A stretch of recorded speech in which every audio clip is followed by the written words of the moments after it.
Hello viewers, সবাইকে স্বাগত। আজকে আমি বায়োসাভার সূত্রটাকে ব্যাখ্যা করব। বায়োসাভার সূত্রটা ব্যাখ্যা করার আগে আমাকে একটু তড়িৎচুম্বকত্ব সম্পর্কে জানতে হবে। তড়িৎচুম্বকত্ব যে ঘটনাটা সেটা শুরু হয় ওরস্টেডের পরীক্ষা থেকে। আগে আমরা ওরস্টেডের পরীক্ষাটা একটু দেখব। ওরস্টেডের পরীক্ষাতে এরকম একটা পরিবাহী তার রাখা ছিল। এরকম একটা পরিবাহী ওরস্টেডের পরীক্ষাটা তোমরা বাড়িতেও করতে পারবে। এরকম একটা পরিবাহী তার রাখা থাকে এবং পরিবাহী তারের নিচে একটা চুম্বক শলাকা রাখা থাকে। এটা এই অবস্থাটা তোমরা দুইভাবেই দেখতে পাচ্ছ। চুম্বক শলাকাটাকে আমরা পরিবাহী তারের নিচে রাখবো, আর পরিবাহী তারটার মধ্য দিয়ে আমরা সাফিসিয়েন্টলি হাই তড়িৎ যাতে পাঠাতে পারি সেই ব্যবস্থা রাখবো। তো যখনই দেখা যাবে যে ধরলাম এটা চুম্বকের উত্তর মেরু, এটা চুম্বকের দক্ষিণ মেরু, আর এটা পৃথিবীর চুম্বকের উত্তর দক্ষিণ বরাবর রাখা আছে আপাতত। সুতরাং চুম্বক শলাকাটা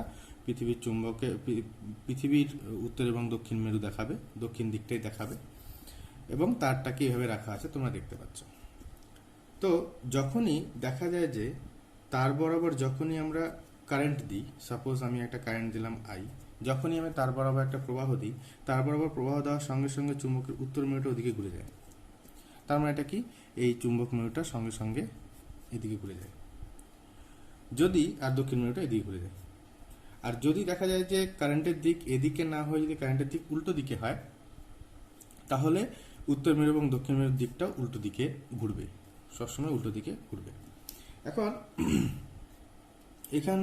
এখান থেকে যেটা পরবর্তীতে যেটা কনক্লুশনে আসা গেছিল যে কোনো একটা চুম্বক শলাকা, আমরা জানি একটা চুম্বক শলাকা সবসময় কোনো না কোনো বাহ্যিক বহিস্থ কোনো চুম্বক ক্ষেত্রের মধ্যে সবসময় প্রতিক্রিয়া করে। এখন বহিস্থ কোনো চুম্বক ক্ষেত্র বা ম্যাগনেটিক ফিল্ডে সেটা প্রতিক্রিয়া করে। এখন যখন তার বরাবর কারেন্ট ছিল না, তখন চুম্বক শলাকাটা পৃথিবীর চুম্বক যে শলাকাটা ছিল, ম্যাগনেটিক নিডেল যেটা ছিল, সেটা পৃথিবীর উত্তর দক্ষিণ বরাবর অ্যালাইন হয়েছিল। অর্থাৎ সেটা কোন ম্যাগনেটিক ফিল্ডে রিয়াক্ট করছিল তখন আর্থ ম্যাগনেটিক ফিল্ড, আমরা জানি পৃথিবী একটা বড় বিরাট চুম্বক, পৃথিবীর যে চৌম্বক ক্ষেত্র আর্থ ম্যাগনেটিক ফিল্ডে সেটা রিয়াক্ট করছিল, এবং পৃথিবীর আর্থ ম্যাগনেটিক ফিল্ডের জন্য পৃথিবীর উত্তর দক্ষিণ বরাবর সেটা অ্যালাইন্ড হয়েছিল। যখনই তার বরাবর কারেন্ট দেওয়া হলো, সঙ্গে সঙ্গে অ্যালাইনমেন্টটা একটু ডিফ্লেক্ট হয়ে গেল। দেখা গেল যে সেটা পৃথিবীর উত্তর দক্ষিণ এখন দেখাচ্ছে না, এখন এই বরাবর দেখাচ্ছে। এই সংক্রান্ত ফ্যারাডে যেই কনক্লুশনটা করলেন, কনক্লুশনটা এরকম যে ধরা গেল যে এই বরাবর একটা চুম্বক ক্ষেত্র ছিল, ধরলাম এটা আমার পৃথিবীর চুম্বক ক্ষেত্র। এখন চুম্বক শলাকাটা এই বরাবর যতক্ষণ দেখা যাবে যে যতক্ষণ কারেন্টের তার বরাবর কারেন্ট দিতে থাকবো, ততক্ষণ চুম্বক শলাকাটা এই বরাবরই অ্যালাইন হয়ে থাকবে। অ্যালাইনমেন্টের কোনো সেক্ষেত্রে গন্ডগোল হয় না, ঠিক আছে। যতক্ষণ কারেন্ট চলবে ততক্ষণ চুম্বক শলাকাটা এইভাবে থাকবে। কারেন্ট আবার বন্ধ হয়ে গেলে চুম্বক শলাকাটা আবার পৃথিবীর উত্তর দক্ষিণ বরাবর আবার সজ্জিত হয়ে যাবে আগে যে অবস্থায় ছিল।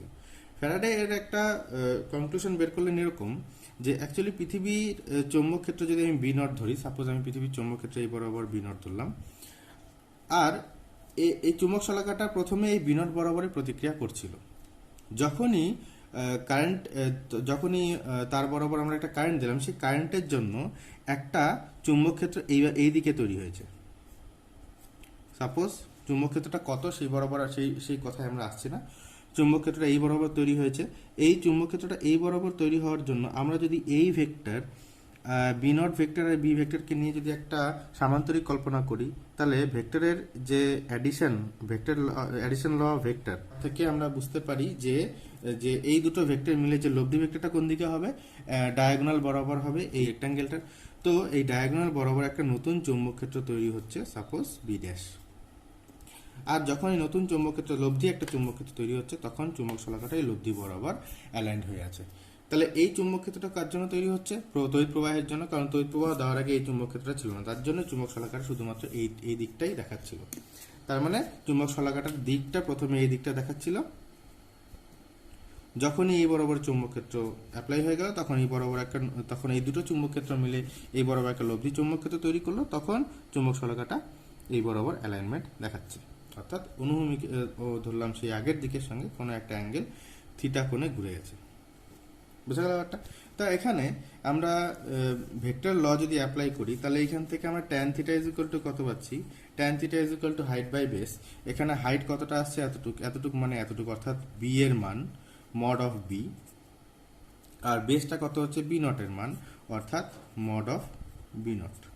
তাহলে এখান থেকে আমরা পাচ্ছি যে কত ডিগ্রি, যত ডিগ্রি অ্যালাইন হয়েছে সেই অ্যালাইনমেন্টের জন্য, অ্যালাইনমেন্টের অর্থাৎ অ্যাঙ্গেলটা যদি আমরা বের করতে পারি যে কত ডিগ্রিতে এখন ডিফ্লেক্ট করে যাচ্ছে, সেই অ্যাঙ্গেলটা যদি বের করতে পারি, আর এটা ধরলাম চুম্বক ক্ষেত্রের মান, সুতরাং আমি ভেক্টর সাইনটাকে উঠিয়ে দিয়ে লিখলাম, আর নিচে আসলো বি নট। এবং চুম্বক ক্ষেত্রের পৃথিবীর চুম্বক ক্ষেত্র যেটা আর্থ ম্যাগনেটিক ফিল্ড যদি আমরা জানতে পারি, অ্যাঙ্গেলটা যদি জানতে পারি এবং আর্থ ম্যাগনেটিক ফিল্ড যদি জানতে পারি, তাহলে আমরা কত চুম্বক ক্ষেত্র এখানে তৈরি হচ্ছে সেই চুম্বক ক্ষেত্রের মানটা আমরা বের করতে পারবো। হ্যাঁ, অবশ্যই প্রোভাইডেড সেখানে আর্থ ম্যাগনেটিক ফিল্ডটা জানতে হবে। তো পরবর্তীতে যখন ফ্যারাডের আরো একটা পরীক্ষা করা হলো, ফ্যারাডের কার্ডবোর্ড পরীক্ষা, সেই ফ্যারাডের কার্ডবোর্ড পরীক্ষা থেকে অ্যাকচুয়ালি জানা গেল যে যেই চুম্বক ক্ষেত্রটা তৈরি হয় সেই চুম্বক বলরেখাগুলো এরকম হয়। বুঝতেই পারছো যে এই দুটো, এই ছবিটাকে আমি অন্য ডাইমেনশন থেকে এখানে দেখাচ্ছি, বুঝতেই পারছো এখানে। অর্থাৎ এখানে কি হয়, চুম্বক বলরেখাগুলো যদি আমি ধরি যে এই বরাবর কারেন্ট যাচ্ছে, কারেন্টের দিকের সঙ্গে, কারেন্টের দিকের সাপেক্ষে একটা রাইট হ্যান্ডেড স্ক্রু কল্পনা করো, যে স্ক্রুয়ের টিপটা এদিকে আছে আর স্ক্রুয়ের মোটা দিকটা, মোটা মাথাটা এই দিকটা আছে। এখন স্ক্রুটাকে যেদিকে ঘোরালে কারেন্টের দিকে সরবে, কোন দিকে ঘোরালে সরবে, অ্যান্টি ক্লকওয়াইজ ঘোরালে, তাহলে কারেন্টের দিকে সেই স্ক্রুটাকে ঘোরানোর জন্য, যেদিকে স্ক্রুটাকে সরানোর জন্য, কারেন্টের দিকে স্ক্রুটাকে সরানোর জন্য যেদিকে ঘোরানো হচ্ছে, এই চুম্বক ক্ষেত্রটাও সেই দিকে ঘুরবে। অর্থাৎ এখানে যে চুম্বক ক্ষেত্রটা তৈরি হয় সেই চুম্বক ক্ষেত্রটা, চুম্বক বলরেখাগুলো সার্কুলার হয় এবং সার্কেলটা কোন দিকে ঘুরবে সেটা ডিফাইন করবে যে কারেন্টটা কোন দিকে যাচ্ছে। কারেন্টের দিকের সাপেক্ষে যদি আমরা এমন একটা দিকে ঘোরাবো, অর্থাৎ এটা right hand thumb rule applied হয়। অর্থাৎ আমরা যদি ধরি যে অন্যান্য আঙুলগুলো যেদিকে ঘুরছে, দেখতেই পাচ্ছ যেদিকে ঘুরছে, সেই দিকে যখন চৌম্বক ক্ষেত্র, সেই দিকেই চৌম্বক ক্ষেত্রটা ঘুরবে, আর তখন কারেন্টটা এদিকে থাকবে। অর্থাৎ কারেন্টটা যদি এদিকে থাকে তাহলে চৌম্বক ক্ষেত্র এদিকে ঘুরবে, আর কারেন্টটা যদি উল্টো দিকে থাকে তাহলে চৌম্বক ক্ষেত্র উল্টো দিকে ঘুরবে। বোঝা গেল ব্যাপারটা? তো দেখতে পাচ্ছি যে এই পুরো ছবিটাকে যদি আমরা এইভাবে চিন্তা করি, অর্থাৎ এখানে চিন্তা করি কারেন্টটা আমার সাপেক্ষে, তাহলে কারেন্টটা এরকম উপর দিকে আসছে খাতার পেজের সাপেক্ষে, এই পেজের সাপেক্ষে উপর দিকে আসছে, তাহলে চুম্বক বলরেখাগুলো কিভাবে ঘুরবে, এইভাবে। এখন যদি ধরো তুমি এই কারেন্টটাকে, এই যে তারটাকে একটা যদি তলের কল্পনা করো, সাপোজ একটা যদি তলের কল্পনা করো, তাহলে সেক্ষেত্রে দেখো যে কারেন্টের সাপেক্ষে, কারেন্টটা যদি এই দিকে থাকে, আমার যদি টিপ বরাবর থাকে এই পেনটার, তাহলে এই টিপ বরাবর যদি কারেন্ট থাকে, তাহলে এই পয়েন্টে, অর্থাৎ শুধু তলের মধ্যে চিন্তা করছি আমি, শুধু তলের উপর এই বিন্দুতে চৌম্বক ক্ষেত্রের দিকটা কোন দিকে হচ্ছে, স্পর্শক বরাবর নিচের দিকে, আর এই বিন্দুতে হচ্ছে চৌম্বক ক্ষেত্রটা হচ্ছে স্পর্শক বরাবর উপর দিকে।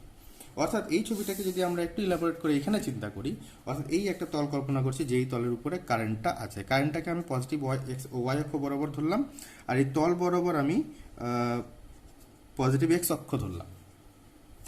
তাহলে এই পয়েন্টে, যেটা আমি বলছিলাম যে এই দিকটা, এই পয়েন্টে আমরা কোন দিকে পাচ্ছি, এই পয়েন্টে আমরা চৌম্বক ক্ষেত্রটাকে পাচ্ছি নিচের দিকে, আর এই পয়েন্টে অর্থাৎ বাঁ দিকে আমরা চৌম্বক ক্ষেত্রটাকে পাচ্ছি উপর দিকে। এখন নিচের দিকটাকে, অর্থাৎ ডাউনওয়ার্ডস ডিরেকশনটাকে আমরা যদি এই বরাবর এখন জেড অ্যাক্সিস কল্পনা করি, তাহলে কারেন্টের সাপেক্ষে, কারেন্টটা যদি এদিকে যায়, ঠিক আছে, প্রবাহটা এদিকে যাচ্ছে, তাহলে প্রবাহের সাপেক্ষে ডান দিকে আমরা কোন দিকে পাচ্ছি, চৌম্বক ক্ষেত্রটার দিকটা নিচের দিকে পাচ্ছি, এবং বাঁ দিকে আমরা চৌম্বক ক্ষেত্র দিকটা উপর দিকে পাচ্ছি। কখন? যদি শুধু তলটাই কল্পনা করি। আমরা জানি যে চৌম্বক ক্ষেত্র ভেক্টরটা কিন্তু কনস্ট্যান্টলি রোটেটিং, কনস্ট্যান্টলি ঘুরে যাচ্ছে, কিন্তু যখনই তুমি তলের উপরে আসবে, যখনই এই তলের উপরে কারেন্টটা যেই তলে আছে, অর্থাৎ প্রবাহী তারটা যেই তলে আছে, সেই তলের উপরে যখনই কল্পনা করবে, তখনই চুম্বক ক্ষেত্রটা তুমি তলের সাপেক্ষে একবার উপর দিকে পাবে, আর অন্যদিকে তারের অন্যদিকে নিচের দিকে পাবে। তো চৌম্বক ক্ষেত্রের কোন দিকে হতে পারে এবং কিরকম হয় সেটা তো আমরা বুঝলাম। এখন আমি আমার এই ভিডিও টপিকে আসবো, যেটাকে আমি বলছি বায়োসেভার্ট সূত্র। বায়োসেভার্ট সূত্রে জাস্ট এখন আমাকে এই চৌম্বক ক্ষেত্রটার মানটা কত সেটাকে বের করতে হবে। এই চৌম্বক ক্ষেত্রটার মানটা যদি বের করতে হয়, আমাকে কতগুলো স্টেপ ফলো করতে হবে, সেই স্টেপগুলোকে নিয়ে এখন আমরা আলোচনা করব। তো বায়োসেভার্ট সূত্রে একটা জেনারেল একটা আকৃতির তারকে কনসিডার করা হবে। ধরলাম এটা একটা তার, এটা একটা পরিবাহী তার, এই অবস্থায় আছে, পরিবাহী তারটা এই আকৃতির আছে, ঠিক আছে। এই পরিবাহী তার বরাবর একটা কারেন্ট আই যাচ্ছে। বুঝা গেল ব্যাপারটা। আর এখানে তো আমি বলেই দিলাম যে তার সাপেক্ষে সেটা কারেন্টটা যেদিকেই হোক না কেন, তার সাপেক্ষে কারেন্টটা যদি এদিকে হয় তাহলে এই দিকটাতে আমি চৌম্বক ক্ষেত্রটাকে নিচের দিকে পাচ্ছি, এই তলের সাপেক্ষে এই দিকটা চৌম্বক ক্ষেত্রটা কারেন্টের দিক সাপেক্ষে, আর এই দিকটায় আমরা চৌম্বক ক্ষেত্র উপর দিকে পাচ্ছি। যদি আমরা কারেন্টের ডিরেকশনটাকে উল্টো করি তাহলে চৌম্বক ক্ষেত্রের ডিরেকশনটা উল্টো হয়ে যাবে, কারণ এই ওসেটের পরীক্ষা থেকে আমরা দেখছিলাম কারেন্টের দিকটা যদি আমরা উল্টে দিই তাহলে এই চুম্বক শলাকা যেটা নিডলটার ডিফ্লেকশন উল্টো দিকে হয়, তাহলে চুম্বক ক্ষেত্রে উল্টো দিকে তৈরি হয়। তার মানে কারেন্টের ডিরেকশন যদি উল্টো দিকে থাকে তাহলে এটা নিচের দিকে হবে, এই দিকটা নিচের দিকে হবে এবং এই দিকটা উপর দিকে হবে চুম্বক ক্ষেত্রটা। আশা করি বোঝা গেল তোমাদের কাছে। এখন বায়োসেভার সূত্রের স্টেপগুলোতে যাব। স্টেপগুলো মনে রাখলেই বায়োসেভার সূত্রের যে কোনো অ্যাপ্লিকেশন এই স্টেপ ওয়াইজই করা যায়। বায়োসেভার সূত্রে যে স্টেটমেন্টটা বলছে সেই স্টেটমেন্টটা এখন আমি ব্যাখ্যা করব। ধরলাম এই বরাবর একটা পরিবাহী তার আই কারেন্ট নিয়ে যাচ্ছে। এখন এই পরিবাহী তারটার জন্য, এই পুরো তারটার জন্য যতটুকু অংশ আমার পরীক্ষাধীন, যতটুকু আমার এক্সপেরিমেন্টাল অংশটা আছে এখানে আঁকছি, ওই পুরো অংশটার জন্য কোনো একটা এক্সটার্নাল পয়েন্ট পিতে আমাকে চৌম্বক ক্ষেত্রের মানটা বের করতে হবে। দিক সম্বন্ধে আমরা অবগত আছি, কোন দিকে হবে না হবে, আমরা আপাতত মানের উপরে কনসেন্ট্রেট করতে যাচ্ছি যে চৌম্বক ক্ষেত্রের মানটা কত হবে, কারণ আমরা মেজারমেন্ট করবো এখানে চৌম্বক ক্ষেত্রে। এখন এই মানটা করতে গেলে আমাদেরকে কতগুলো স্টেপ ফলো করতে হবে। প্রথম স্টেপ যেটা, এই তারের উপরেই আমাকে একটা ছোট্ট দৈর্ঘ্য ধরে নিতে হবে ডিএল, ছোট্ট একটা দৈর্ঘ্য ধরে নিতে হবে ডিএল, এবং ডিএল থেকে এখন পি পর্যন্ত একটা দূরত্ব আমাকে টানতে হবে। সাপোজ ডিএল থেকে এই পি এর দূরত্ব সাপোজ আর, তাহলে আর বরাবর যেহেতু একটা দূরত্ব, ডিএল সাপেক্ষে যেহেতু একটা দূরত্ব, এটাকে আমরা একটা ভেক্টর রূপে কল্পনা করতে পারি, অর্থাৎ আর ভেক্টর। এবং ডিএলটাকে একটা ভেক্টর রূপ দিতে হবে। কেন বলছি? কেননা আমি আগে বলছিলাম যে এইখানটায় চৌম্বক ক্ষেত্রটা নির্ভর করে, চৌম্বক ক্ষেত্রের দিকটা নির্ভর করে কারেন্টের দিকের উপরে। কারেন্টের দিক যদি উল্টো হয় তাহলে কিন্তু চৌম্বক ক্ষেত্রের দিকটা উল্টাবে। কিন্তু আমরা জানি যে কারেন্ট একটা স্কেলার রাশি, কারেন্ট একটা স্কেলার কোয়ান্টিটি, সুতরাং সেক্ষেত্রে কারেন্টের ডিরেকশন টাকে আমরা সোজাসুজি দিতে পারবো না। তার জন্যই এই ডিএলটার সাহায্য নিই, এবং ডিএলটাকে এই পয়েন্টে, ডিএলটা কি দেখাবে? কারেন্টের ডিরেকশন দেখাচ্ছে। কারেন্টের ডিরেকশনটা কোন দিকে দেখাবে? ট্যানজেন্ট বরাবর। এই পয়েন্টে একটা ট্যানজেন্ট আনবো, তাহলে ট্যানজেন্টটা এই বরাবর, এই পয়েন্টে কারেন্টের ডিরেকশনটা দেখাচ্ছে। হ্যাঁ, অন্যদিকে কারেন্টের ডিরেকশন কি হবে আমরা জানছি না, কারণ যেটা একটু আগে বললাম যে আমরা আগে ডিএল ডিস্টেন্সটা যেটা আছে সেটাই কনসিডার করে আগাবো। তো প্রথমে যেটা বললাম, ফার্স্ট স্টেপ ডিএলটাকে ধরতে হবে, ডিএল থেকে দূরত্বকে ধরতে হবে, ডিএলটাকে একটা ভেক্টর রূপ দিতে হবে। কোন দিকে ভেক্টর রূপ? এই পয়েন্টে কারেন্টের দিকটা যেদিকে থাকার কথা, কারেন্টের দিকে এদিকে থাকার কথা, এদিকে ভেক্টর রূপ দিতে হবে। এবং তারপরে দেখা যাচ্ছে যে এই ভেক্টরের সাপেক্ষে এই বরাবর এই ডিএল ভেক্টর এবং আর এর মধ্যে একটা অ্যাঙ্গেল তৈরি হচ্ছে, সাপোজ সেই অ্যাঙ্গেলটা আলফা। এখন বলছে কি যে এই ডিএল অংশের জন্য এই পি বিন্দুতে কত পরিমাণ চৌম্বক ক্ষেত্র তৈরি হবে। ধরি চৌম্বক ক্ষেত্রের মান, ম্যাগনেটিক ফিল্ড তৈরি হচ্ছে ডিবি, কারণ ছোট্ট দৈর্ঘ্য ছোট্ট চৌম্বক ক্ষেত্র তৈরি হবে। ডিএল অংশটার জন্য আমি ধরলাম পি বিন্দুতে চৌম্বক ক্ষেত্র তৈরি হচ্ছে ডিবি। এই DB is proportional to I, অবশ্যই প্রবাহের সমানুপাতিক হবে। এটা ফার্স্ট স্টেটমেন্ট বায়োসেভার সূত্রে, অর্থাৎ প্রবাহ যত বাড়বে তত চৌম্বক ক্ষেত্র বাড়বে। নেক্সট, এই ডিবি অর্থাৎ ম্যাগনেটিক ফিল্ড বা চৌম্বক ক্ষেত্র কত হবে না হবে এই পয়েন্টে, সেটা ডিপেন্ড করছে ডিএলটার দৈর্ঘ্যটার উপরে, অর্থাৎ ডিএলটার তোমার সাইজের উপরে। ডিএল এর সাইজ যত বাড়বে তত কিন্তু এখানে চৌম্বক ক্ষেত্র বাড়বে। হ্যাঁ, এটা লজিক কি বলতে পারি যে ডিএল যত বাড়ছে তত এখানে পরিবাহী আধান বেশি পাওয়া যাবে, কারণ যত বেশি দৈর্ঘ্য হবে তত বেশি ইলেকট্রন এখানে পাওয়া যাবে, আর যত বেশি ইলেকট্রন পাওয়া যাবে তত প্রবাহটা বাড়বে, আর প্রবাহ যদি বাড়ে তাহলে চৌম্বক ক্ষেত্রটা বাড়বে। তাহলে কনসিকুয়েন্টলি আমরা বলতে পারি যে যত এই ডিএল এর সাইজটা যত বাড়বে তত চৌম্বক ক্ষেত্রটা, অর্থাৎ এখানটায় ম্যাগনেটিক ফিল্ডটাও, পি পয়েন্টে ম্যাগনেটিক ফিল্ডটাও বাড়তে থাকবে। থার্ড পয়েন্ট কি বলছে বায়োসেভার লয়ের? সামটাইমস বায়োসেভার লকে কিন্তু ল্যাপ্লাসেস ল বলা হয়। বায়োসেভার লয়ের থার্ড পয়েন্টটা বলছে কি যে এই ডিবি অর্থাৎ ম্যাগনেটিক ফিল্ডটা যে তৈরি হচ্ছে ডিএল অংশের জন্য, সেটা এই অ্যাঙ্গেলের সাইনের সঙ্গে প্রপোর্শনাল। এবং ফোর্থ পয়েন্ট যেটা বলছে যে DB is proportional two 1/r², অর্থাৎ ইনভার্স স্কোয়ার ল ফলো করছে। তাহলে যত দূরত্ব বাড়বে তত চৌম্বক ক্ষেত্রটা, ম্যাগনেটিক ফিল্ডটার ভ্যালুটা তত কমতে থাকবে। বোঝা গেল? এখন এই চারটা লকে যদি আমি এক জায়গায় করি তাহলে আমি পাচ্ছি কি যে DB is proportional to I DL sine alpha by r²।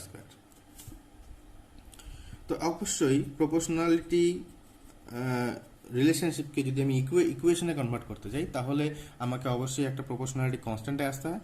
এখন এই প্রপোর্শনালিটি কনস্ট্যান্টটাকে আমরা নিই মিউ নট বাই 4 পাই, যেখানে এই মিউ নটটা কি, যেখানে এই মিউ নটটাকে বলা হয় পারমিবিলিটি অফ ফ্রি স্পেস বা শূন্য মাধ্যমে চৌম্বক ভেদ্যতা।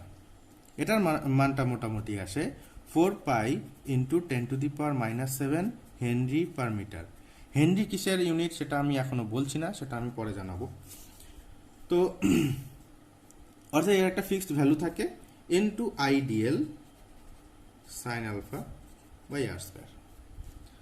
তাহলে ভুলে যাবে না, আমি শুরুতেই বলছিলাম যে এই পুরো তারটার জন্য আমি এখানে চুম্বক ক্ষেত্র নির্ণয় করতে যাচ্ছি, শুধু ডিএল অংশের জন্য না। ডিএল জাস্ট একটা স্টেপের জন্য, বা এসবের সূত্রটাকে স্টেপ বাই স্টেপ কাজ করানোর জন্য ডিএলটাকে ধরা হয়েছিল। তাহলে এখানে তুমি সম্ভাব্য যতগুলো ডিএল কল্পনা করতে পারো, সমস্ত ডিএলগুলোর জন্য যতগুলো ডিবি এখানে পাওয়া যাবে, সমস্ত ডিবিগুলোকে যদি আমরা যোগ করি, অর্থাৎ অ্যালজাব্রিক সাম করি, তাহলে আমরা কি পাবো? এই পয়েন্টে টোটাল ম্যাগনেটিক ফিল্ড পাবো। দেয়ারফোর এই পি পয়েন্টে এই পুরো অংশটার জন্য total magnetic field B is equal to কত আসছে? সামেশন ওভার ডিবি, যতগুলো ডিবি আছে সব কটা সামেশন করতে পারবো, অর্থাৎ summation over I mu naught by 4 pi I DL sine alpha by R square. বোঝা গেল? কিছু কিছু ক্ষেত্রে এই সামেশনটাকে ইন্টিগ্রেশনে কনভার্ট করা আমাদের ক্যালকুলেশনের পক্ষে বেশি কার্যকারী হয়। আর ইনফ্যাক্ট ক্যালকুলাসটাকে আমরা সবসময় ফিজিক্সের ক্ষেত্রে বেশি ইউজ করি, তো এটাকে একটা ক্যালকুলাস রূপ দেবো। ক্যালকুলাস রূপটা কিছুই নয়, জাস্ট সামেশনটাকে এখানে তোমাকে ইন্টিগ্রেশনে কনভার্ট করতে হবে। এটা এলো আমার কাছে বায়োসেভার্ট লয়ের যে ম্যাথমেটিক্যাল এক্সপ্রেশন সেটা। এখন ইন্টিগ্রেশনের ভ্যালুটা কি হবে না হবে, ইন্টিগ্রেশনটাকে কিভাবে পারফর্ম করতে হবে না হবে, সেটা ডিপেন্ড করছে আমি কোন স্পেসিফিক যে কেসটার কথা চিন্তা করছি, যেই অ্যাপ্লিকেশনে আমি যাব সেই অ্যাপ্লিকেশনের উপরে এই ইন্টিগ্রেশনের ভ্যালুটা কাজ করবে। তার আগে এই বায়োসেভার্ট ল যেটা পেলাম সেটার আমি ভেক্টর রূপটা আমি দেখাতে যাচ্ছি। ভেক্টর রূপটা কিরকম, যে আপাতত আমরা কি পাচ্ছি, যে এইটুকু তো আমরা পেলাম। তো এখন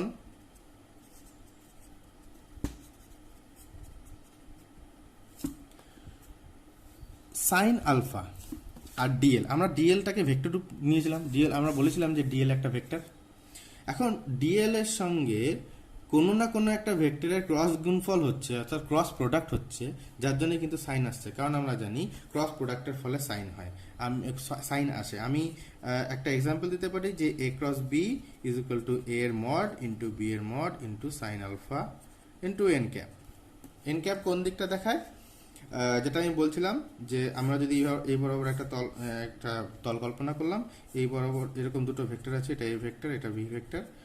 যদি আমরা এ ক্রস বি নিই তাহলে তল সাপেক্ষে লম্ব হয়, এই দিকটা এ ক্রস বি এর ডিরেকশন হয় অথবা এন ক্যাপের ডিরেকশন হয়, এটা আমরা জানি। তো এখানে যেহেতু সাইন আলফা আসছে, এই অ্যাঙ্গেলটা আলফা, সাইন আলফা যেহেতু আসছে, তাহলে অবশ্যই এখানে ক্রস গুণফল হচ্ছে। আলফাটা কারের মধ্যে? ডিএল আর আর এর মধ্যে। এখন এখানে উপরে আর নেই, তাহলে অবশ্যই আর বরাবর যে ইউনিট ভেক্টরটা আছে, আমরা যদি আর বরাবর একটা ইউনিট ভেক্টর কনসিডার করি আর ক্যাপ, তাহলে ডিএলটা আর ক্যাপের সঙ্গে ক্রস গুণফল হচ্ছে। অর্থাৎ এখানে আমি বলতে পারি যে DL cross R cap by R square. এখন আর ক্যাপের মড ভ্যালু কত হয়? 1 হয়, তার জন্য এখানে কিন্তু আরটা তোমরা দেখছো না। তাহলে এখন যে কোনো ইউনিট ভেক্টরকে আমরা কিভাবে ডিফাইন করি? ইউনিট ভেক্টর যদি পেতে হয় তাহলে ওই ভেক্টরকেই ওই ভেক্টরের মড ভ্যালু দিয়ে ভাগ করে দিতে হয়। তাহলে যদি এখানে মড ভ্যালু দিয়ে আসি, therefore DB is equal to কত আসছে? Mu naught by 4 pi DL cross, আমরা যদি এই ইউনিট ভেক্টরের ভ্যালুটা বসাই তাহলে আর বাই আর কিউ। এটা আসলো বায়োসেভার্ট লয়ের ভেক্টর এক্সপ্রেশনটা। যাই হোক, আপাতত আমি ভেক্টর এক্সপ্রেশন নিয়ে খুব একটা কাজ করব না।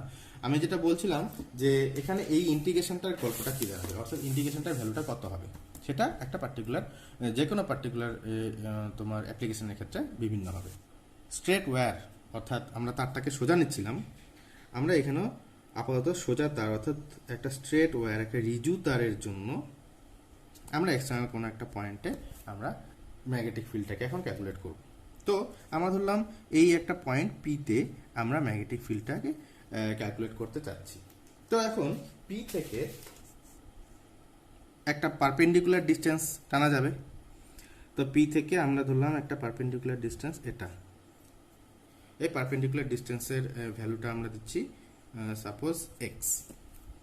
ঠিক আছে, তো বায়োসেভার সূত্র অ্যাপ্লাই করতে গেলে কি করতে হবে, আমরা এই বরাবর ধরলাম কারেন্ট আই কারেন্ট যাচ্ছে। বায়োসেভার সূত্র অ্যাপ্লাই করতে গেলে যেটা আমি বলছিলাম যে একটা ছোট্ট ডিএল, একটা ছোট্ট দৈর্ঘ্য অংশ ধরে নিতে হবে ডিএল, সেই ডিএল থেকে পি পয়েন্ট অবধি একটা দূরত্ব ভেক্টর টানতে হবে বা দূরত্ব টানতে হবে, সেই দূরত্বটাকে আমরা বলছিলাম আর।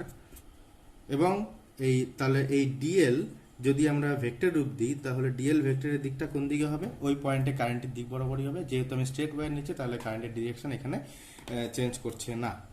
এখন আমাদেরকে এক্সট্রাকে যে কাজটা করতে হবে সেটা হলো এই পি পয়েন্ট থেকে তারের একটা দিক এভাবে জয়েন করাতে হবে এবং পি পয়েন্ট থেকে তারের আরও একটা দিক জয়েন করিয়ে নাও। এই পয়েন্টটাকে নাম দাও এ, এই পয়েন্টটাকে নাম দাও বি, আর যে পারপেন্ডিকুলার ফুট পয়েন্ট যেটা সেটাকে এখানে ধরা গেল ও। আমি ধরলাম এই ফুট পয়েন্ট থেকে এল দূরত্বে ডিএলটাকে তুমি ধরেছো, অর্থাৎ ও থেকে এতটুকু দূরত্ব, সাপোজ এটাকে যদি আমি কিউ পয়েন্ট ধরি, ডিএলটা ধরলাম আমি কিউ পয়েন্টে আছে, তাহলে ও থেকে এই কিউ পয়েন্টের দূরত্ব এল। তাহলে এই ডিএল এর জন্য পিতে ম্যাগনেটিক ফিল্ডের এক্সপ্রেশনটা কি আসবে, আমরা জানি ম্যাগনেটিক ফিল্ডের এক্সপ্রেশনটা আসবে, এখন এই অ্যাঙ্গেলটা কত, এই অ্যাঙ্গেলটা 90 ডিগ্রি, আর যেটা বলছিলাম যে এই অ্যাঙ্গেলটা আমার আলফা, ডিএল আর আর এর মধ্যে যে অ্যাঙ্গেলটা হবে সেই অ্যাঙ্গেলটাকে আমরা ধরবো আলফা। তাহলে এই অ্যাঙ্গেলটা আসছে আমরা আলফা, এই কিউ পয়েন্টটাকে এইদিকে লিখলেই ভালো হতো। যাই হোক, আমি আলফাটা দেখাচ্ছি, আর এই পয়েন্টটা হচ্ছে কিউ, তোমরা বুঝতেই পারছো। তাহলে এখানে দেখো যে আলফা এটা হচ্ছে এই ওপি কিউ যে ট্রায়াঙ্গেলটা আছে সেটা বাইরের অ্যাঙ্গেল, এটা এক্সটার্নাল অ্যাঙ্গেল। আর আমরা জানি যে এখানে আলফা ইজ ইকুয়াল টু কত হবে, আর এই অ্যাঙ্গেলটাকে যদি সাপোজ আমি থিটা ধরি, এই অ্যাঙ্গেলটাকে যদি সাপোজ আমি থিটা ধরি, তাহলে এখানে আলফা ইজ ইকুয়াল টু কত আসছে 90 ডিগ্রি প্লাস থিটা। তাহলে therefore sine alpha is equal to কত আসছে, সাইন 90 ডিগ্রি প্লাস থিটা মানে কস থিটা। বোঝা গেল?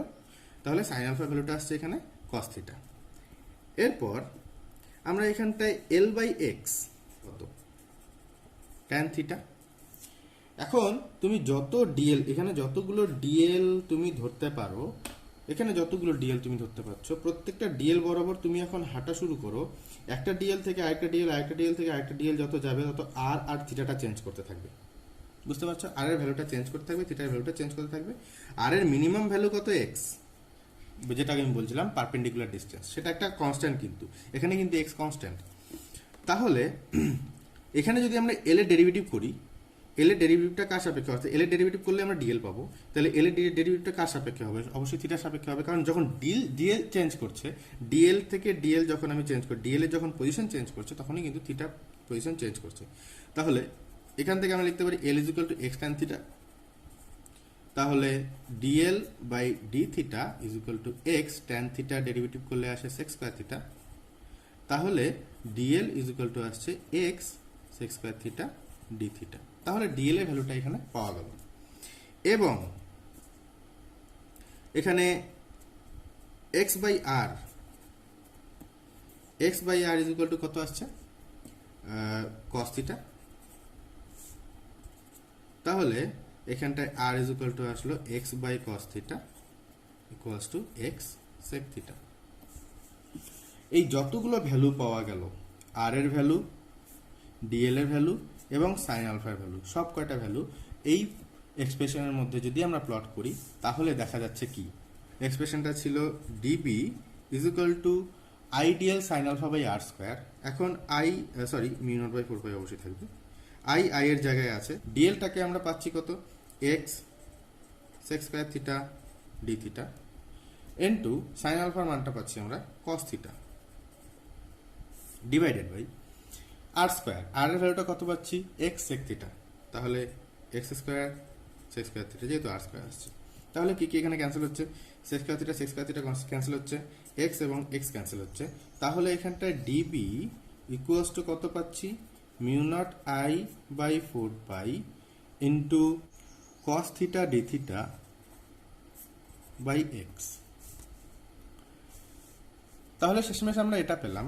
তো দেয়ারফোর আমরা যদি বি চাই, অর্থাৎ পুরো তারটার জন্য এই পয়েন্টে ম্যাগনেটিক ফিল্ডটা কত সেটা যদি আমি জানতে চাই, তাহলে এখানটায় বি ইজ ইকুয়াল টু কত হবে, এই টোটালটা ইন্টিগ্রেশন হবে। এখন দেখো mu naught I by 4 pi X, এইগুলো সবকটাই কিন্তু এখানে ধ্রুবক রাশি, সুতরাং ইন্টিগ্রেশন যেটা হবে সেটা কিন্তু শুধুমাত্র কস থিটা ডি থিটার উপর থাকবে।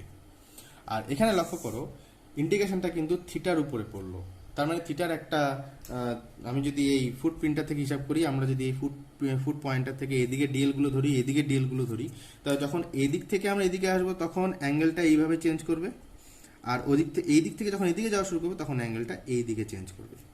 এখন এই দিকের অ্যাঙ্গেলটা আমরা ধরলাম থিটা 1 এবং এই দিকে টোটাল অ্যাঙ্গেলটা ধরলাম আমি থিটা 2, এই টোটাল অ্যাঙ্গেলটা থিটা 2, এই টোটাল অ্যাঙ্গেলটা হলো থিটা 1।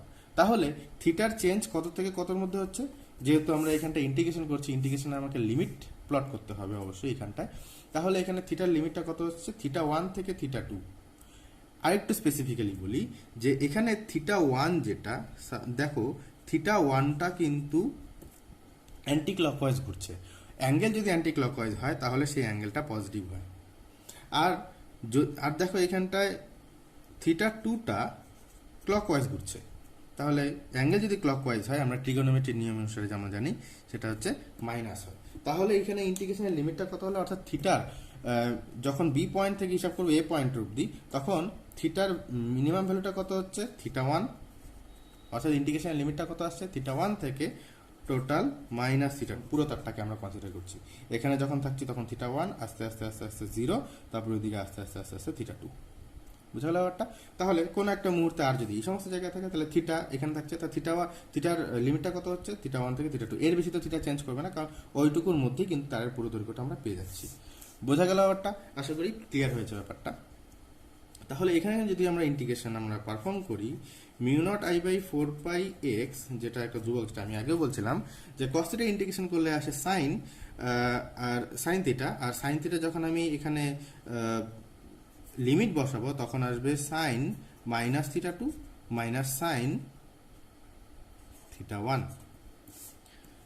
তাহলে বি ইজ ইকুয়াল টু কত আসছে, mu naught I by 4 pi X sine theta 1 plus sine theta 2 বাইরে একটা নেগেটিভ সাইন।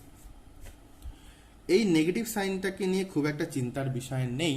নেগেটিভ সাইন আমাকে কি বলছে, নেগেটিভ সাইন আমাকে বলছে ঠিক এই গল্পটা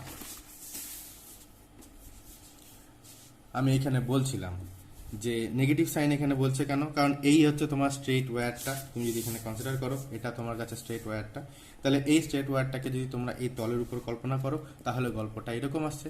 তা এখন সেই তলের সাপেক্ষে এই দিকে তুমি ডান দিকে তুমি পি পয়েন্টে নিচ্ছ, তাহলে এটা তোমার কাছে পরীক্ষাধীন পি পয়েন্টের যে চৌম্বক ক্ষেত্র তৈরি হবে সেটা কোন দিকে হওয়ার কথা, নেগেটিভ জেড অক্ষের দিকে হওয়ার কথা। পজিটিভ জেড অ্যাক্সিস এদিকে আসছে, তাহলে এদিকে কোন দিকে হওয়ার কথা, নেগেটিভ জেড অ্যাক্সিস দিকে হওয়ার কথা। নেগেটিভ জেড অ্যাক্সিসটা মানেটা কি, তার মানে চৌম্বক ক্ষেত্রটা এখানটা ঋণাত্মক আসার কথা, নেগেটিভ আসার কথা। তো ম্যাথমেটিক্যালি যেটা প্রুফ হলো যে এটা চৌম্বক ক্ষেত্রটা ঋণাত্মক দিকে আছে। তার মানে যদি আমরা এখানটায় চৌম্বক ক্ষেত্রটাকে ভেক্টর রূপ দিই, ভেক্টর রূপে আমরা এইভাবে করে লিখতে পারি mu naught I by 4 pi X sine theta 1 plus sine theta 2, যেটা অবশ্যই চুম্বক ক্ষেত্রটার অর্থাৎ ম্যাগনেটিক ফিল্ডটার ভ্যালু অর্থাৎ মান, মড ভ্যালু, আর তার সঙ্গে সঙ্গে ইউনিট ভেক্টরটা আসবে। ইউনিট ভেক্টরটা কি হবে, নেগেটিভ অফ জেড ক্যাপ, অর্থাৎ জেড ক্যাপ বা কে ক্যাপ বলি আমরা, এটাকে অন্যভাবে লিখতে পারি। অর্থাৎ পরিষ্কার বোঝা যাচ্ছে যে চুম্বক ক্ষেত্রটা এই দিকে নেগেটিভ জেড অ্যাক্সিস বরাবরই হবে। তোমাদের বাড়িতে একটা অ্যাসাইনমেন্ট থাকলে অ্যাসাইনমেন্টটা এরকম, তোমরা এই প্রবলেমটাই এইদিকে একবার পারফর্ম করো, অর্থাৎ এই পয়েন্টটাকে এখন এইদিকে না নিয়ে এইদিকে পারফর্ম করো, আমার মতন সেমভাবে ক্যালকুলেশন করো। আমারভাবে সেম ক্যালকুলেশন করার পরে আমার মতন সেম তুমি অবশ্যই ইন্টিগ্রেশনের লিমিট পাবে, সেখানে দেখবে যে থিটা 1টা নেগেটিভ হচ্ছে না, থিটা 2টা নেগেটিভ হচ্ছে, সেই হিসাবে তুমি এটাকে প্লট করো।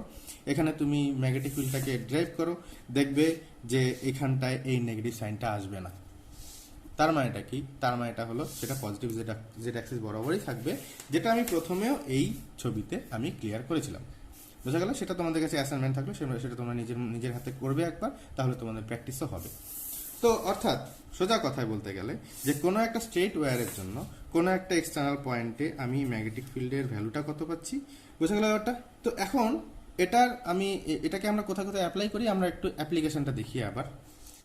আমরা একটা ওপেন কারেন্ট লুপ কনসিডার করছি এখানটায়, যেখানে কারেন্ট লুপটাকে আমরা এইভাবে নামকরণ করতে পারি P Q R S T, যেখানে এটা একটা স্ট্রেট ওয়্যার, এটা একটা স্ট্রেট অংশ, পুরোটা একটা তার এভাবে বেন্ড করা আছে, তার মধ্যে এতটুকু। এখন এই পুরো তারটার জন্য, পুরো তারের মধ্যে যে তারের মধ্যে যে কারেন্টটা যাচ্ছে, সাপোজ আই কারেন্ট যাচ্ছে, এই আই কারেন্টের জন্য এই পয়েন্টে, যেই পয়েন্টটা অ্যাকচুয়ালি এই যে সেমি সার্কেল অংশটা আছে, সেমি সার্কেলের অংশটা, এটা হচ্ছে সেন্টার।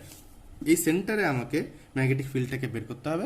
আমরা আগেও দেখলাম যে যখন আমরা এই কেসটাকে কনসিডার করেছিলাম, তখন আমাকে একটা ফুট পয়েন্ট নিতে হয়েছিল, একটা পারপেন্ডিকুলার ফুট পয়েন্ট, একটা লম্বের পাদবিন্দু নিতে হয়েছিল। তো এই পয়েন্ট থেকে যদি, অর্থাৎ এখানে যদি আমার সেই পি পয়েন্টটাকে কনসিডার করি, এখানে পি পয়েন্ট আমি বলতে পারবো না, আমি এখানে পি অলরেডি নিয়ে নিয়েছি আমি পয়েন্টটা। সাপোজ এই পয়েন্টটাকে আমি ক্যাপিটাল এক্স ধরছি, যেখানে আমি এটা পি ধরছিলাম। তো এখন তাহলে ফুট পয়েন্টটা যদি এখানে হিসাব করি, তাহলে এটা আমার ফুট পয়েন্ট এই তারের উপরে, এবং এই তারের উপরে এটা আমার ফুট পয়েন্ট। বাকি সেমি সার্কেলের অংশটা বাদ দাও। যদি এখন দেখো, তাহলে দেখো যে এই ঘটনাটার মতন, অর্থাৎ এইখানে যদি আমরা একটা ও কনসিডার করি, যে ও এর মতন, সাপোজ এটা একটা ও, এদিকেও একটা ও, আমি ও ড্যাশ ধরছি, তাহলে এইটার সঙ্গে এটা তুলনা করলে কি আসে, এটা কিন্তু অ্যাকচুয়ালি একটা অর্ধ অসীম অংশ, একটা অর্ধেক কিন্তু ইনফিনিট। এইদিকে আমরা যাই না, এদিকে যাই না, তারটা কতদূর থেকে আসছে, এবং এদিক থেকেও যাই না, তারটা কতদূর যাবে, অর্থাৎ এটা একটা ইনফিনিট, এই পয়েন্ট থেকে সেটা ইনফিনিট ডিস্টেন্স। এখন ইনফিনিট ডিস্টেন্স যদি নিই, অর্থাৎ এই পয়েন্টে, অর্থাৎ আমি এই বি পয়েন্টটাকে, এখন পুরো তারের ক্ষেত্রে এই বি পয়েন্টটাকে আমরা ও পয়েন্টে কনসিডার করব, যেটা আমি বলছিলাম, যেহেতু এই তারের এই দিকটা নেই, এই তারেরও এই দিকটা নেই, একটা দিক আছে, তাহলে আমি এই পয়েন্ট থেকে একটা দিক, অর্থাৎ ফুট পয়েন্ট থেকে একটা দিক কনসিডার করব। বোঝা গেল? ওটা হয় এই দিক, না হলে ওই দিক। তাহলে যদি আমি এই দিক কিংবা ওই দিক কনসিডার করি, আমি ধরলাম এই তারটার জন্য কারেন্টটা এইদিকে যাচ্ছে, তাহলে আমরা এই দিকটা কনসিডার করছি। যদি আমরা এই দিকটা কনসিডার করি, তাহলে দেখো তো ফুট পয়েন্ট অর্থাৎ বি পয়েন্টটাকে তখন আমাকে এখানে কনসিডার করতে হবে, কারণ বাকিটা নেই। তাহলে থিটা ওয়ানটা এখানে কত আসছে, লক্ষ্য করো যে এখানে থিটা ওয়ানটা আসছে 0 ডিগ্রি, এবং বাকিটা ইনফিনিটি, বাকি ডিস্টেন্সটা ইনফিনিটি, অর্থাৎ বাকিটা ইনফিনিটি হওয়া মানেটা কি, তাহলে এইটা কোনো সময় এই এপিটা এই তারটাকে কোনোভাবে ছেদ করবে না, যেহেতু ইনফিনিটি অবধি যাচ্ছে, এটা একদম প্যারালালি চলে যাবে। আর যখন প্যারালালি চলে যাবে, তখন থিটা, তাহলে প্যারালালি যদি চলে যায়, তাহলে থিটা টু এর ভ্যালুটা কত আসছে, থিটা টু এর ভ্যালুটা 90 ডিগ্রি আসছে, পারপেন্ডিকুলার হবে। তাহলে এখানে থিটা টুটা কত আসছে, 90 ডিগ্রি আসছে। সেম টু সেম গল্প এর জন্যও দাঁড়াবে, এই এসটি অংশের জন্য সেম টু সেম গল্পটা দাঁড়াবে। এখানটায় পি কিউ অথবা এই এসটি অংশের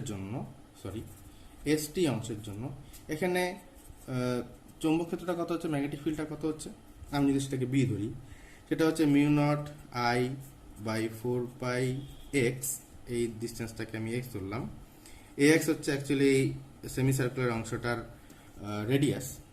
তাহলে এক্সটা যদি আমি ধরি, তাহলে এখানে কি আসছে, যেটা আমি বললাম, সাইন থিটা 1 হচ্ছে 0, তাহলে থিটা 1 হচ্ছে 0 প্লাস সাইন 90, থিটা 2 90 ডিগ্রি। এখন সাইন 90 কত 1, তাহলে বি ইজ ইকুয়াল টু কত আসছে, mu naught I by 4 pi X, এবং দুটো একই দিকে হবে, কারণ কারেন্টটা যদি এইদিকে যেতে থাকে, অর্থাৎ এই কারেন্টের সাপেক্ষে বা দিকে, তাহলে এই দিকটায় চুম্বক ক্ষেত্রটার অর্থাৎ ম্যাগনেটিক ফিল্ডটা উপর দিকে হবে। এই দিকের সাপেক্ষে এটাও, এই কারেন্টের সাপেক্ষে ওটা বাঁদিকে আসছে, এই কারেন্টের সাপেক্ষে ওটা বাঁদিকেই ছিল, এই কারেন্টের সাপেক্ষে এটা বাঁদিকে আসছে, ডান দিকে নিচে হয়, বাঁ দিকে উপর দিকে হয়, যেটা একটু আগে আমি ছবিটাতে দেখালাম। তাহলে এটার জন্য এটা উপর দিকেই হবে, অর্থাৎ এই অংশটার জন্য এবং অংশটার জন্য টোটাল চৌম্বক ক্ষেত্রটা কত হচ্ছে, তাহলে পি কিউ অ্যান্ড এসটি, এই পুরো অংশটার জন্য যে টোটাল ম্যাগনেটিক ফিল্ডটা তৈরি হচ্ছে, আমি এটাকে বি ড্যাশ দিয়ে বলতে পারি। তাহলে এখানটা B dash plus B dash is equal to কত আসছে, 2b ড্যাশ, তাহলে 2 ইন্টু বি ড্যাশ মানে এটা, তাহলে mu naught I by 4 pi X into 2, তাহলে 4 দিয়ে 2 কে ক্যান্সেল হবে, তাহলে এটা আসবে 2 পাই এক্স। এটা আমরা পেলাম এই অংশটার জন্য এবং এই অংশটার জন্য ম্যাগনেটিক ফিল্ড। এখন আমরা জানতে চাচ্ছি যে এই অংশটার জন্য ম্যাগনেটিক ফিল্ডটা কত। এখন এটা যেহেতু একটা সেমি সার্কুলার অংশ, আমি একটু পরে প্রুফ করাবো, আমি আগে থেকে বলে দিচ্ছি এটা, যে একটা সার্কুলার যদি একটা ওয়্যার থাকে, সার্কুলার কারেন্ট লুপের জন্য এই সেন্টারে সেটা ম্যাগনেটিক ফিল্ডটা উপর দিকে হতে পারে, নিচের দিকে হতে পারে, কিন্তু এখানে উপর দিকে হবে, কারণ কারেন্টটা এদিকে ঘুরছে। তাহলে যদি আমরা কারেন্টের দিকটাকে এদিকে ধরি, তাহলে তার বাঁ দিকে আছে, এদিকেও কারেন্টটা এদিকে ঘুরছে, তাহলে এই কারেন্টের সাপেক্ষেও যদি ধরি, সেটাও বাঁ দিকে আছে। তাহলে অবশ্যই দুটি কারেন্টের সাপেক্ষে এখানে বাঁ দিকে আছে, আর বাঁ দিকে সবসময় উপর দিকে হয়, যেটা আমি আগেও দেখাচ্ছিলাম। তার চৌম্বক ক্ষেত্রটা উপর দিকে হবে, ম্যাগনেটিক ফিল্ডটা উপর দিকে হবে। এই ম্যাগনেটিক ফিল্ডের ভ্যালুটা কত হচ্ছে? এই ম্যাগনেটিক ফিল্ডের ভ্যালুটা হয়, আমরা যদি এখানে ছোট্ট একটা দৈর্ঘ্য ধরে নিই ডিএল, ওই যেটাকে বললাম আমি বায়ো সেভার সূত্র আমাকে অ্যাপ্লাই করতে হবে, সুতরাং একটা ছোট্ট দৈর্ঘ্য আমাকে ধরে নিতে হবে। তো ডিএল থেকে আমরা একটা দূরত্ব টানবো, কারণ দূরত্ব ভেক্টরও এখানে আমাকে দরকার হবে, সেই দূরত্ব ভেক্টরটা হচ্ছে আর ডিএল ভেক্টরটাকে যদি নিই, ডিএল ভেক্টরটাকে এই পয়েন্টে কারেন্টের ডিরেকশন দিকে ধরবো, তাহলে এটা হবে ডিএল এর ডিরেকশন। এইটাকে অন্যদিকে ডিরেকশন দেখাচ্ছিলাম কারণ এটা অন্য পয়েন্টে চলে গেছে। এই পয়েন্টে যদি ডিএলটাকে ধরি, তাহলে কারেন্টের ডিরেকশনটা হচ্ছে এটা। তাহলে স্পর্শক অর্থাৎ ট্যানজেন্ট এবং রেডিয়াস পরস্পর 90 ডিগ্রিতে থাকে। তাহলে এখানে বিটা কত হবে? বি ইকুয়াল টু হবে mu naught I by 4 pi R into I DL sine alpha, এখানে 90 ডিগ্রি, কারণ আর ডিএল এর মধ্যে অ্যাঙ্গেল এখানে 90 ডিগ্রি, তাহলে আলফা ইকুয়াল টু 90 ডিগ্রি আসছে। তাহলে সাইন 90 বাই আর স্কোয়ার, অবশ্যই ইন্টিগ্রেশন আছে একটা, আর মিউ নট আই বাই 4 পাইটা ইন্টিগ্রেশনের বাইরে থেকে, আরটা এখানে হবে না, এখানে আরটা আমি ভুল লিখেছিলাম।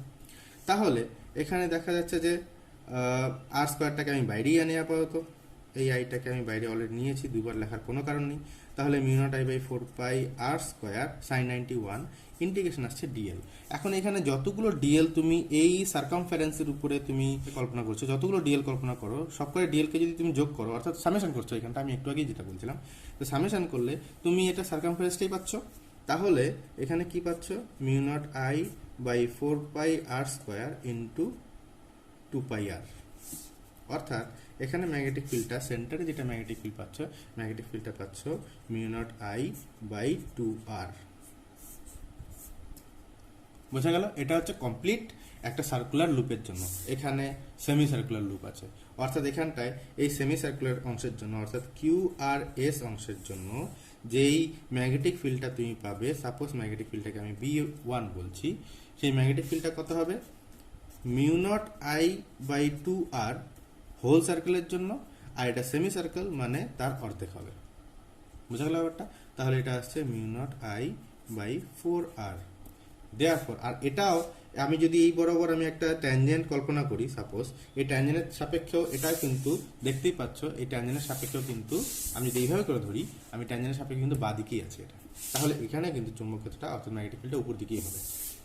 তাহলে এই চুম্বক ক্ষেত্রটা কিন্তু এদের দিকেই থাকছে। তাহলে দেয়ারফর এখানটায় টোটাল চৌম্বক ক্ষেত্র কত হচ্ছে? বিটি ধরি ফর টোটাল, তাহলে আসছে কত?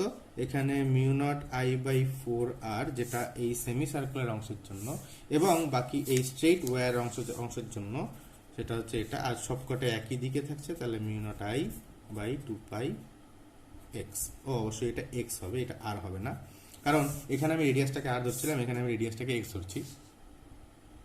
বুঝতে পারছো ব্যাপারটা? তাহলে এটা আসছে এত। তো এটা আসলো আমার কাছে টোটাল ম্যাগনেটিক ফিল্ডের ভ্যালুটা। তো বুঝতে পারছো তোমরা যে একটা সার্কেল যে কোনো আকারের কারেন্ট লুপের জন্য আমরা বায়োসেভার সূত্রটাকে অ্যাপ্লাই করে কিভাবে ম্যাগনেটিক ফিল্ডটাকে মেজার করতে পারি। তো সূত্র সম্পর্কে ইলেকট্রোম্যাগনেটিজমের এই সিরিজে, এটা ইলেকট্রোম্যাগনেটিক সিরিজের ফার্স্ট ভিডিও, এই সিরিজে বায়োসেভার সূত্রের আরও অ্যাপ্লিকেশন এবং আরও কিছু সূত্র নিয়ে আমি আরও নেক্সট ভিডিওতে আলোচনা করব। Thanks very much for watching.